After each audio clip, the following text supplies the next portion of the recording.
আজকে নিয়ে এসে গেছি বিহারি স্টাইলে চিকেন রেসিপি। এই রেসিপিতে না লাগে দই, না লাগে টমেটো, কিন্তু বাকি উপকরণগুলো একই। বানানোর প্রসেসটা শুধু আলাদা। সেই প্রসেস ফলো করেই তৈরি করে নিতে পারেন একদম বিহারি স্টাইলে চিকেন রেসিপি।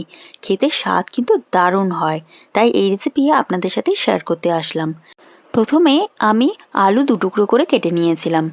এখন সর্ষের তেল গরম করে আলুগুলোকে নুন হলুদ দিয়ে খুব ভালো করে লাল লাল করে ভেজে তুলে নেব। আপনারা যদি চান আলু না দিতে স্কিপ করতে পারেন। বিহারি স্টাইলের চিকেনে আলু অনেক সময় অনেকে দেয়, আবার অনেকে দেয়ও না। তারপর সর্ষে তেলের মধ্যে দিয়ে দিলাম দারচিনি, লবঙ্গ এবং তেজপাতা ফোড়ন। আর তারপরে 3টে বড় বড় পেঁয়াজ কেটে রেখেছিলাম, সেই পেঁয়াজগুলো এখানে দিয়ে দিলাম। এখন আমি 2 চামচের মতন ধনে আর 1 চামচের মতন জিরে আগের থেকে ভিজিয়ে রেখেছিলাম। এগুলো কিন্তু অবশ্যই এই রান্নায় গোটা ব্যবহার করবেন। আর 8 থেকে 10 কোয়া রসুন আর কিছু আদা দিয়ে খুব ভালো করে একটা পেস্ট তৈরি করে নিলাম। এখন পেঁয়াজটা প্রায় ভাজা হয়ে গেছে, পেঁয়াজের মধ্যে এই পেস্টটা দিয়ে দিচ্ছি। আচ্ছা, আদা রসুন বাটার যে পেস্টটা করবেন তার মধ্যে কিন্তু রসুনটা একটু বেশি দেবেন। আর তারপরে সামান্য ভাজা ভাজা করে এখানে আরও কিছু গুঁড়ো মশলা দিয়ে দিচ্ছি, যেমন নুন, হলুদ, লাল লঙ্কার গুঁড়ো, কাশ্মীরি লঙ্কার গুঁড়ো, আর দিলাম সামান্য চিকেন মশলা।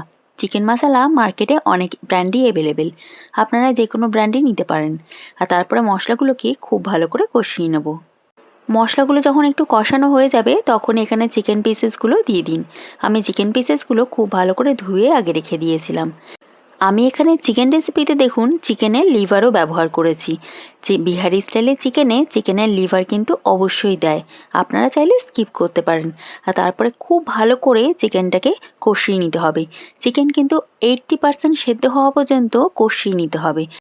আর তারপরে জল দিয়ে ঢেকে 20% সেদ্ধ করতে হবে।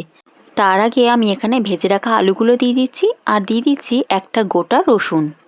এই রেসিপিতে এইটা কিন্তু একদম মেন জিনিস, রসুন কিন্তু অবশ্যই দেবেন, তাও গোটা।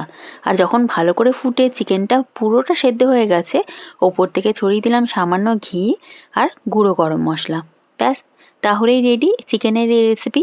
খুব সহজেই তৈরি হয়ে যায় এবং খেতে দুর্দান্ত হয়। আর গোটা রসুনটা দেওয়ার জন্য কিন্তু ফ্লেভারটা দারুণ হয়েছিল। রসুনটাও খেতে কিন্তু দারুণ হয়। চিকেনের এই রেসিপিটা গরম গরম ভাতের সাথে অথবা একদম প্লেন রুটির সাথে ভীষণ ভালো যায়। একবার অবশ্যই ট্রাই করে দেখবেন। ভিডিওটি ভালো লাগলে অবশ্যই একটা লাইক করে দেবেন, এবং আপনারা ফেসবুক পেজ থেকে দেখছেন না ইউটিউব চ্যানেল থেকে দেখছেন আমাকে অবশ্যই কমেন্ট সেকশনে জানাবেন। যদি ফেসবুক পেজ থেকে দেখেন পেজটিকে অবশ্যই ফলো করে দেবেন। ইউটিউব চ্যানেল থেকে দেখলে চ্যানেলটিকে অবশ্যই সাবস্ক্রাইব করে দেবেন। ভালো থাকবেন, সুস্থ থাকবেন। আসি নতুন ভিডিওতে নতুন রেসিপির সঙ্গে। এখনকার মতন ধন্যবাদ।